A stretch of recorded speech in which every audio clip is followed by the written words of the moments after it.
Good evening, everyone. My name is Paul Fallon. I'm Fallon Research and Communications Incorporated. I'm a public opinion researcher. I work all over the country and now work in 40 different U.S. states, although I have worked in the Wyoming City School District in the past, and I've worked extensively in Hamilton County and Cincinnati as well. In fact, I happen to be a UC graduate, among my other accomplishments, something I tell proudly.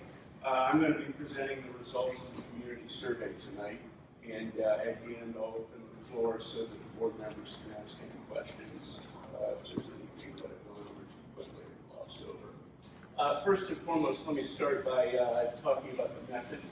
This survey was conducted through a combination of live telephone interviews and secure SMS text-to-web surveys conducted with 207 adults residing within the Wyoming City School District. The interviews and surveys were completed during the period of March 5th and March 19th, so this is very recent data. The overall estimated margin of sampling error is 6.81%, or 7% with rounding.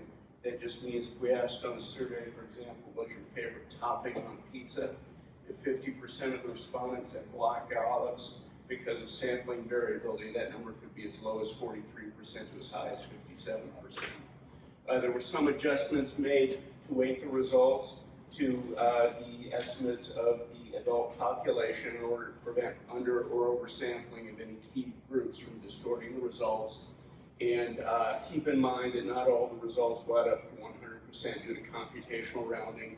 And I'm going to present the results tonight in a slightly different order. The questions were asked in some cases in order to create some subject-specific modules to make this a little easier for me to present you to comprehend. So with that, let me jump right in. First, let's talk about the opinion environment. One of the first questions we asked is, at this time, do you generally say you're satisfied or dissatisfied with the quality of life in the Wyoming area?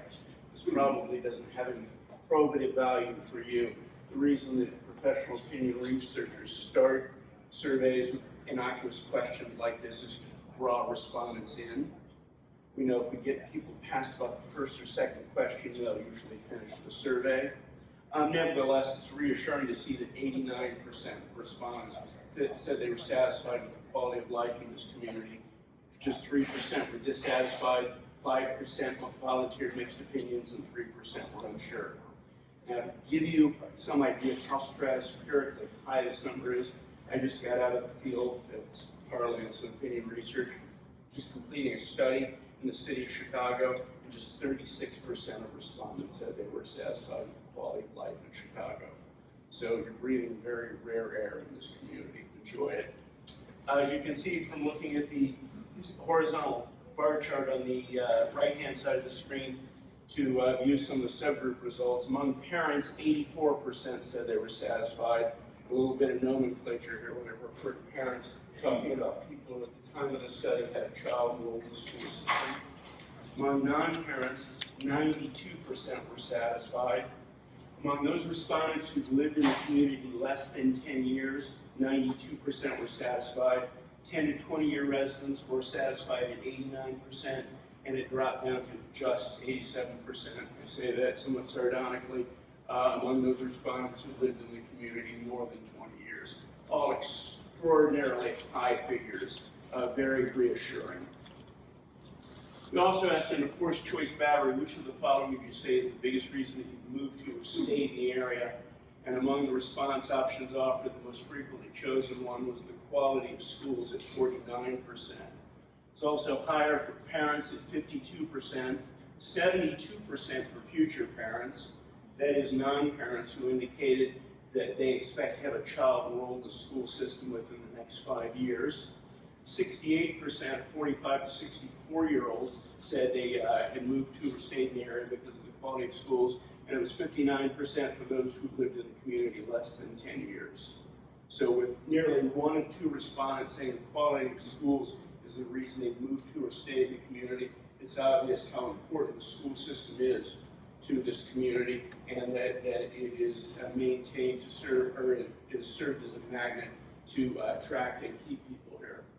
On the second plateau, 13% said because they were born and raised here, 10% said to be near family, 8% chose to be near employment, 1% chose because of the high cost of living in housing, or the low cost of living in housing, pardon me. 12% volunteered all or a combination thereof. 5% volunteered other extraneous responses, and 3% were unsure. This is also a very high number, 49%. We also asked, turning to education at this time, would you say you're generally satisfied or dissatisfied with the Wyoming City School District that serves your community? 74% said they were satisfied, 9% dissatisfied, 4% volunteered mixed opinions, and 12% were unsure. It's a little higher, not surprising though. Keep in mind that there are people in the community who've never in any way been affiliated with the school system, or maybe are one or two generations removed from it at this point in time because their kids have graduated and moved on. Looking at the horizontal bar chart on the right-hand side of the screen, 68% of parents were satisfied compared to 78% of non-parents. 65% of 18 to 44-year-olds were satisfied compared to 82% of 45 to 64-year-olds, and 78% of respondents 65 and older. So there's a relationship between age and satisfaction with the school system, but it's high across the board. This is also a very high number for this particular measure, and a reassuring one as well. We also asked, how would you rate the quality of education being provided by the Wyoming schools? 86% said excellent or good. I got to tell you, that probably puts you in the top 5% in terms of the clients that I have, and I probably have more clients as public schools in Ohio than anyone else in my industry. So there's a vast basis of comparison in which I can draw upon to make that statement. An exceedingly high number, 8% said fair, 1% said poor, very poor, and 6% were unsure. Looking at the horizontal bar chart on the right-hand side of the screen, 83% of parents said excellent or good, and 88% of non-parents said excellent or good, both within the same decile and both exceptionally high. We also asked, how would you rate the job the Wyoming City School District does managing its budget and finances? 62% said excellent or good. Now, you're probably wondering why the disparity between the quality of education at 86% and the job managing finances. That's not unusual. First and foremost, I tell my clients you want to be at or above the 50% threshold ideally, and you're there by leaps and bounds at 62%. But secondly, as you'll notice, 23% are unsure. It's not unusual. Typically, people aren't attuned to finances unless there's a problem. And unlike the quality of education, which people can infer is good based on things like state test scores, hearing about the great colleges kids are getting into, and the other types of accolades that occur. You don't have that with finances. So people tend to be a little more conservative in their ratings unless there's some telltale indication that they should be paying attention. So no news is good news when it comes to finances, and this is a good figure. Looking at the horizontal bar chart on the right-hand side of the screen, 65% of parents said excellent or good, compared to 59% of non-parents. 25% of non-parents were unsure. High number, not unusual. Again, non-parents may not have a direct affiliation or a recent move with the school system, so they don't have a basis of observation. It's 54% for 18 to 44-year-olds, with 27% being unsure. Got up to 72% with 45 to 64-year-olds, and it's 62% with respondents 65 and older. All excellent figures, all above the 50% threshold, I should note. Now looking at communications, we asked in the forced choice battery, how do you get most of your information about the Wyoming City School District schools? And the first and most frequently chosen response at just 19% was reading school emails and publications. On the second plateau, you have social media at 15%, reading City of Wyoming publications at 13%, which is kind of high actually. 12% chose talking with parents and kids who attend the schools. 5% chose visiting the school district website. 3% chose talking with teachers that work at the schools. 30% volunteered all or a combination thereof. 1% offered other extraneous responses, and 1% were unsure. A little bit different for parents, slightly different. 24% chose reading school emails and publications. And I also want to note too that just 3% chose reading City of Wyoming publications. Other than that, the results were generally comparable. Looking at non-parents, 16% chose reading school emails and publications, 17% chose reading social media, and 19% chose reading the City of Wyoming publications. The good news here is that there are a lot of different sources for information, and paradoxically, that's also the bad news as well. It means that people don't have a single way of getting their information, which means it's harder to reach them. It's going to require more effort to keep the public informed. Not endemic to the Wyoming City school system. I see this across the country in a lot of the various government entities in which I work, but it's something to keep in mind. We also asked, how often do you use social media such as Facebook, Twitter, X, or Instagram? 51% said they use it frequently, 32% occasionally, 17% say not at all. None of the respondents said unsure. That's a fairly high number, which is good news because it means it's a means of reaching people. Got it to 58% for parents and 47% for non-parents, which is also pretty high as well. We also asked respondents, those who indicated that they use social media frequently or occasionally, which was a subsample of 172 respondents. Over the last year, have you seen or noticed any news, information, or posts about the Wyoming schools on the social media accounts of friends, parents, or others in the community? 66% said they had seen such posts, including 78% of parents and 57% of non-parents. So this is something that I want to caution people to be too excited about, because we're talking here about the social media accounts of other people. And as we all know, the social media sphere is unrefereed and a bit freewheeling.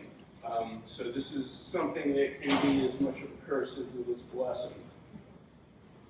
Looking at facilities, we asked, how would you generally rate the overall conditions of all the Wyoming school buildings and facilities? 49% said excellent or good, 30% said fair, 11% said poor or very poor, and 10% were unsure or volunteered mixed opinions. Among parents, 39% said excellent or good. Among non-parents, 56% said excellent or good. This was just one of a couple of instances where we saw sizable disparities between parents and non-parents. Among 18 to 44-year-olds, 36% said excellent or good. It's 56% for respondents 45 to 64, got up to 59% with respondents 65 and older. So that's something to keep in mind here.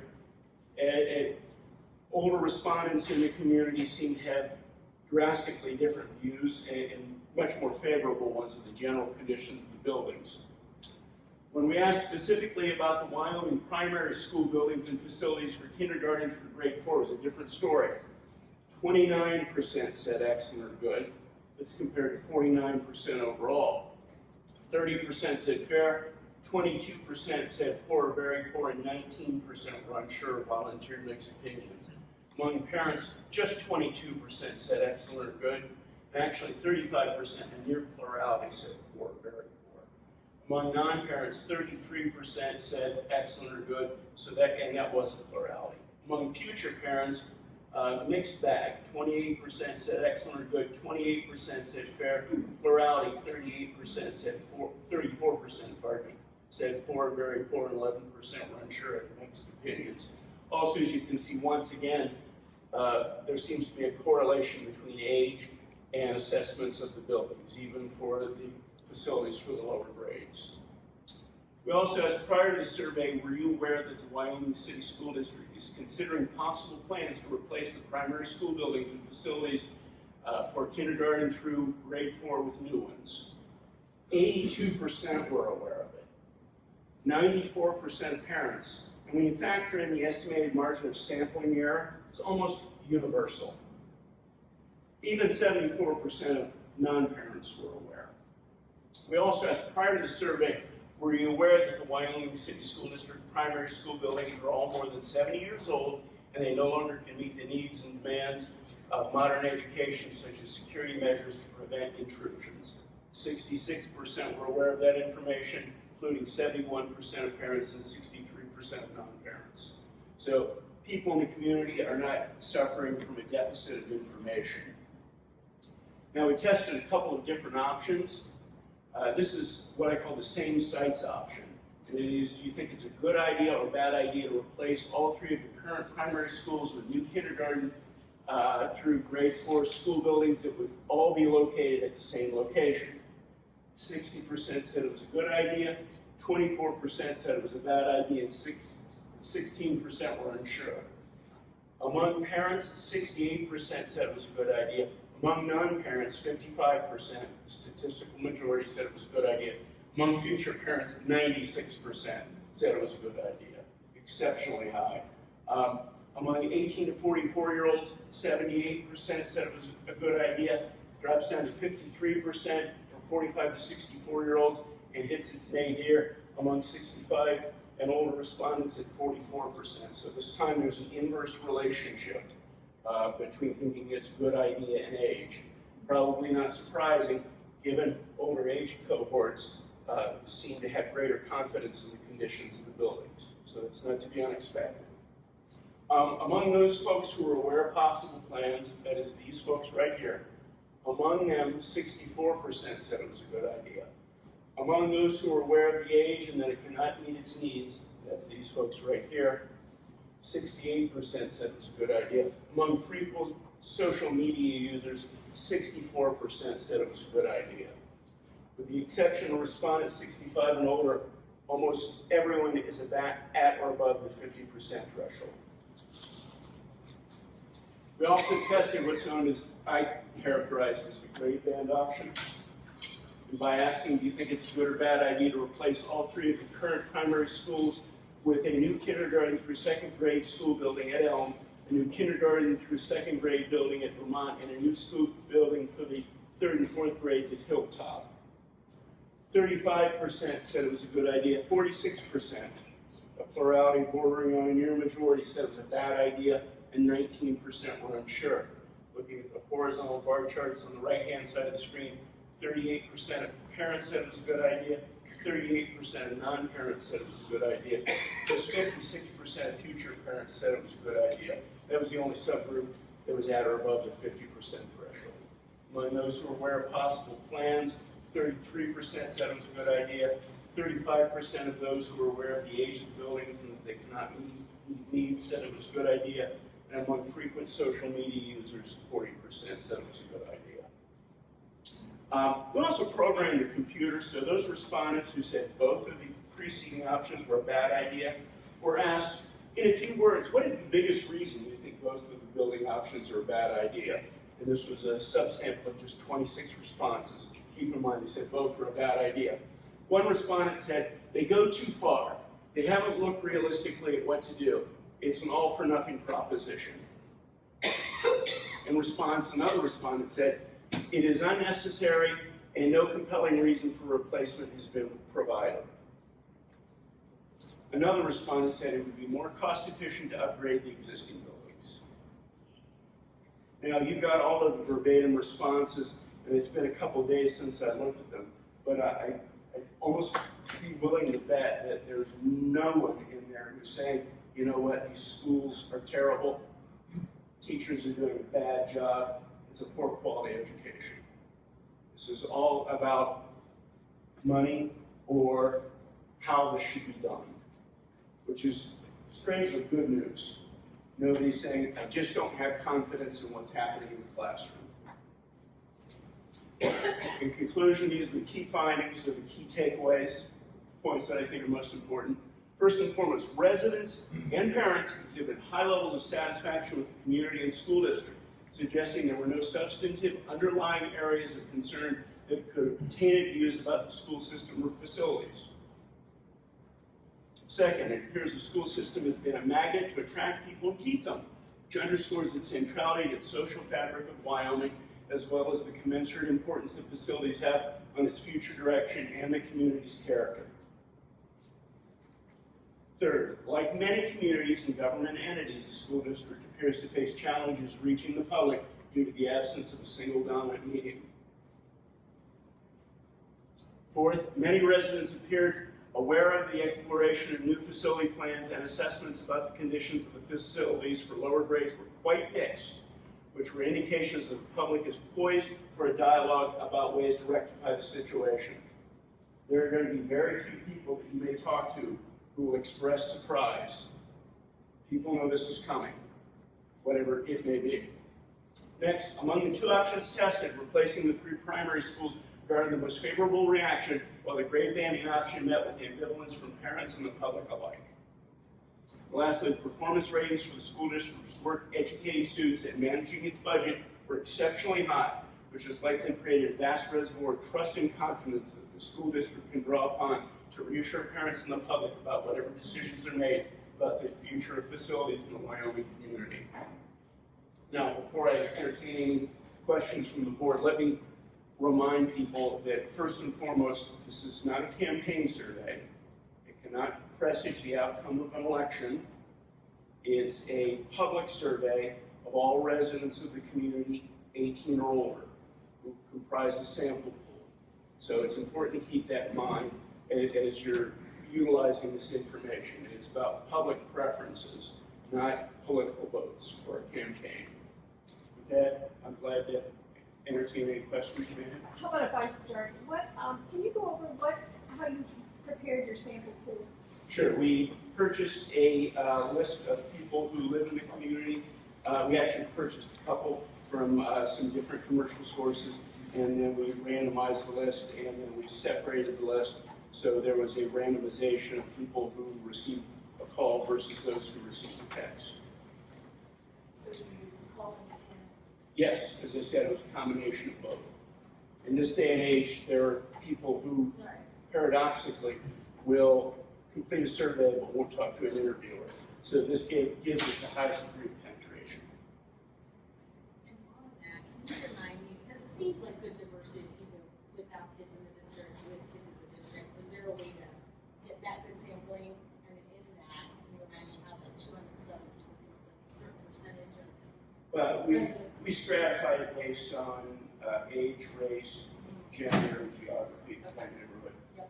And the 2%, And then we- you come up with that. And then we did post-hoc weighting, because when you're using random sampling, there are always going to be segments that are over or undersampled. So we weight them in proportion to their percentages of population estimates in order to prevent over or undersampling of key groups from distorting the results. And I think that I know that we had a question at the beginning of the survey. You're confident that the sampling size is adequate for us? Yeah. Okay. Yeah, when I do surveys in the state of Ohio, for example, I use 500 or 600 interviews. In November, when they had the marijuana and the abortion issues on the ballot, I used a sample size of, I think, 500 respondents, called the marijuana race within less than a percentage point, the abortion, or the abortion issue within less than a percentage point, the marijuana issue within 2 percentage points, both well within the estimated margins of sampling error.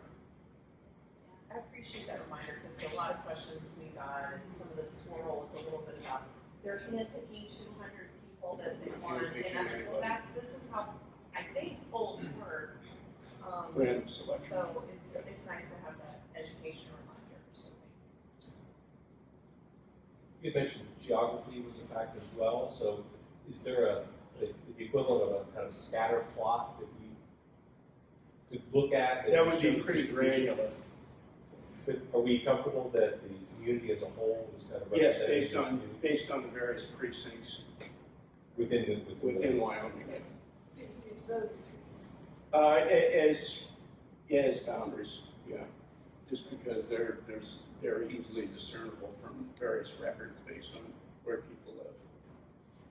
Have you But seen, these were not voters, by the way. These were all residents, regardless of whether or not they were registered to vote. I'm sorry. Oh, no, I didn't mean to jump to the front of that. For the absence of a single dominant medium, I'm sure like you see that everywhere, but we're always talking about that, like the best way to communicate, because you want to over-communicate and have lots of different options. And in schools that you're seeing, do you find that people are able to figure out one medium that's the best? I haven't come to the case yet. I think that's an ideal world, but I think in this day and age, with the variegated media consumption habits of people, I think it's going to be difficult to achieve that. And I know we always talk about that, like how to combat with Facebook or the online, like you were saying, personal accounts of